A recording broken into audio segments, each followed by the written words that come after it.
ओम नमस्ते जी। आजकल हम देखते हैं यूट्यूब पर, फेसबुक पर और जो भी अपना वेबसाइट्स वगैरह हम देखते हैं वहां पर संस्कृत के विषय में लोगों का आकर्षण बहुत बढ़ रहा है। संस्कृत भाषा वैसे तो मृत भाषा कही जाती है, मरी हुई भाषा है। अंग्रेजी भाषा, जर्मन भाषा, आजकल ये भाषाएं बहुत अधिक चल रही हैं।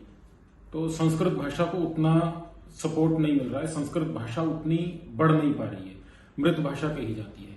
परंतु फिर भी उसको इतना आकर्षण उसके प्रति क्यों है लोगों का, उसका कारण यदि हम देखते हैं, जैसे मैं भी समाज में कार्य करता हूं, संस्कृत और संस्कृत से जो संबंधित विषय हैं उनके ऊपर कार्य करता हूं, तो मुझे भी ऐसे बहुत लोग मिलते हैं जो बोलते हैं कि संस्कृत पढ़ना चाहते हैं, संस्कृत समझना चाहते हैं।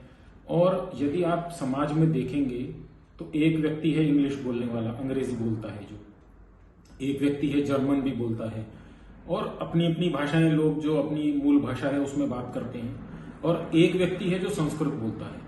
तो इन सब में जो आप अंतर देखेंगे, संस्कृत बोलने वाले व्यक्ति को एक अलग दृष्टि से देखा जाता है, उसे एक विद्वान करके देखते हैं, विद्वान करके उसे समाज में पहचान दी जाती है। और बाकी अंग्रेजी, जर्मन और जो भाषाएं हैं वो बोलने वाले व्यक्ति को इंटेलेक्चुअल बोला जाता है, वो विद्वान नहीं करके अपनी पहचान नहीं बना सकता है। तो ये दोनों में अंतर है। अब संस्कृत जो भाषा है उसे मृत भाषा तो कहा जाता है, परंतु उसे ईश्वरीय भाषा भी कहा जाता है, उसे सब भाषाओं की जननी अर्थात सब भाषाओं को बनाने वाली, सब भाषाएं उसी से बनी है, ऐसा भी कहा जाता है। अब संस्कृत भाषा यदि मृत भाषा है तो कैसे वो ईश्वरीय भाषा हो सकती है? तो संस्कृत में एक शब्द आता है तत्, सह तौ ते, इससे एक शब्द बनता है तत्। तत् और तत् के बाद एक शब्द आता है च, च का अर्थ होता है और। अब यदि इन दोनों शब्दों को हम एक साथ बोलें तो पाणिनि अष्टाध्यायी है, जो महर्षि पाणिनि ने आज से लाखों वर्ष पहले उसका निर्माण किया, उसमें उन्होंने लिखा तत् जो शब्द है, दूसरे त के बाद यदि च आएगा तो त जो है वो बोला नहीं जाएगा, साइलेंट हो जाएगा।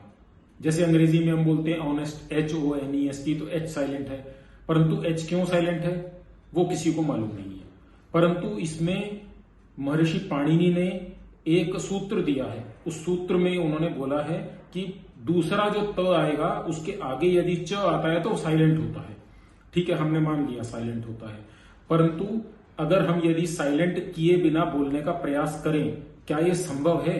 तो हम बोल करके देखते हैं। जैसे तच्च, तो आप बोलने का प्रयास करेंगे तो भी दूसरा त आप बोल नहीं सकते हैं। अब बोल क्यों नहीं सकते हैं? क्योंकि ये जो भाषा बनाने वाला है और आपका शरीर बनाने वाला, अर्थात आपकी वाणी जो है, आपका मुंह है, आपकी जीभ है, ये बनाने वाला एक ही शक्ति है, और वो जो शक्ति है उसे ईश्वर कहा जाता है। ईश्वर ने ही हमारा शरीर बनाया है और ईश्वर ने ही हमारी ये जो भाषा है, इस संस्कृत भाषा को बनाया है। तो इसके लिए हम इस वाणी से जो बोलना चाहेंगे, इस मुंह से जो हम बोलेंगे, वो वही बोल सकते हैं जो संस्कृत भाषा में लिखा हुआ है। उसमें लिखा है त दूसरा जो है, उसके बाद च साइलेंट होगा तो साइलेंट करना ही पड़ेगा, तो ये तच्च। तो ये एक उदाहरण हो गया। इस प्रकार से हम बहुत सारी चीजें देख सकते हैं। हम देखते हैं संस्कृत में, अगर अंग्रेजी में हम देखें तो माता शब्द को मदर करके बोला जाता है। अब मदर क्यों कहते हैं तो ये किसी को मालूम नहीं, शायद कोई अंग्रेज भी नहीं बता पाएगा, परंतु संस्कृत पढ़ने वाला व्यक्ति बता सकता है। मदर जो है मातरह शब्द से बना है, मातरह। मातरह वो प्रोनाउंसिएशन, वो मातरह करके मदर करके शब्द हो गया। वो ऐसे ही पितरह का फादर हो गया, प्रतर का ब्रदर हो गया। तो ये सब शब्द इस प्रकार से अपभ्रंश होकर के ये भाषाएं बनी है। सब भाषाएं अपभ्रंश होकर के बनी है। संस्कृत जो है उसको छोड़ करके उसके अतिरिक्त जो भी भाषा है वो विकृत भाषा है, सुकृत नहीं है। संस्कृत जो है वो सुकृत है, सु अर्थात अच्छे से की हुई और कृत अर्थात की हुई, सुकृत अच्छे से की हुई, तो ये सुकृत है। बाकी सारी भाषाएं, दुनिया की, संसार की सब भाषाएं विकृत हैं। वो चाहे हिंदी हो, मराठी हो, कन्नड़ हो, मलयालम हो, चाइनीज हो, जापानीज हो, कोई भी भाषा हो, कुछ कम विकृत हैं और कुछ अधिक विकृत हैं। कुछ जैसे अब ये तेलुगु वगैरह भाषा है, इसमें कहा जाता है इसमें संस्कृत के शब्द अधिक हैं। मराठी भाषा में कुछ संस्कृत के शब्द हैं। हिंदी भाषा में तो संस्कृत के शब्द उतने नहीं है, परंतु उसकी जो शैली है वो संस्कृत से मिलती है। तो इस प्रकार, लेकिन ये सब भाषाएं जो है विकृत हैं। संस्कृत ही केवल एक सुकृत है, और वो सुकृत की किसके द्वारा है?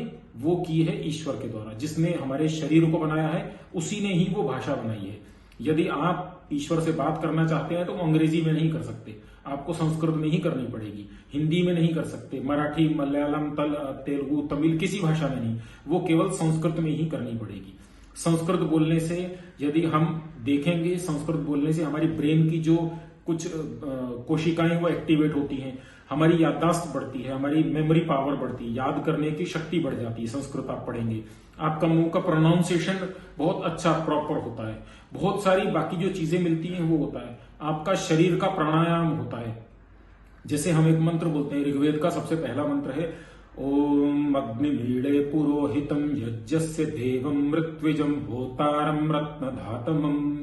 अब इसमें बोलने से आपने कोई कंठ से उच्चारण किया, कोई दंत से उच्चारण किया, कहां से उच्चारण किया है, और साथ में अपना प्राणायाम भी हो जाता है। तो ये संस्कृत भाषा की विशेषता है। इसके लिए संस्कृत भाषा कभी भी मृत भाषा हो नहीं सकती। बोलने में बोलते हैं, परंतु हो नहीं सकती, वो मर नहीं सकती। अगर संस्कृत भाषा समाप्त हो गई तो सब समाप्त हो जाएगा। तो हमारा यह प्रयास है कि हम संस्कृत भाषा को अपने व्यवहार की भाषा में लाएं। अपना जो बोलचाल की भाषा है, ठीक है, उसमें हम अपनी जो मातृभाषा है उसको बोलें, और संस्कृत को भी लाएं। क्योंकि जो मातृभाषा है, एक होता है मातृ, एक होता है मातृ। मातृ मतलब केवल, और मातृ होता है माँ। तो हम उसको माँ की भाषा जो है हमारी, उस रूप में उसको अपने व्यवहार में लाएं, और उसको प्रमोट करें लोगों में। जो लोग सीखना चाहते हैं उनको अपने इस चैनल से जोड़ें, और संस्कृत भाषा को जितना अधिक से अधिक हम व्यवहार में ला सकते हैं वो हमारे लिए अच्छा रहेगा। शरीर के लिए, मन के लिए, बुद्धि के लिए, और आत्मा के लिए, और समाज के लिए। आज के लिए इतना ही। धन्यवाद। नमस्ते।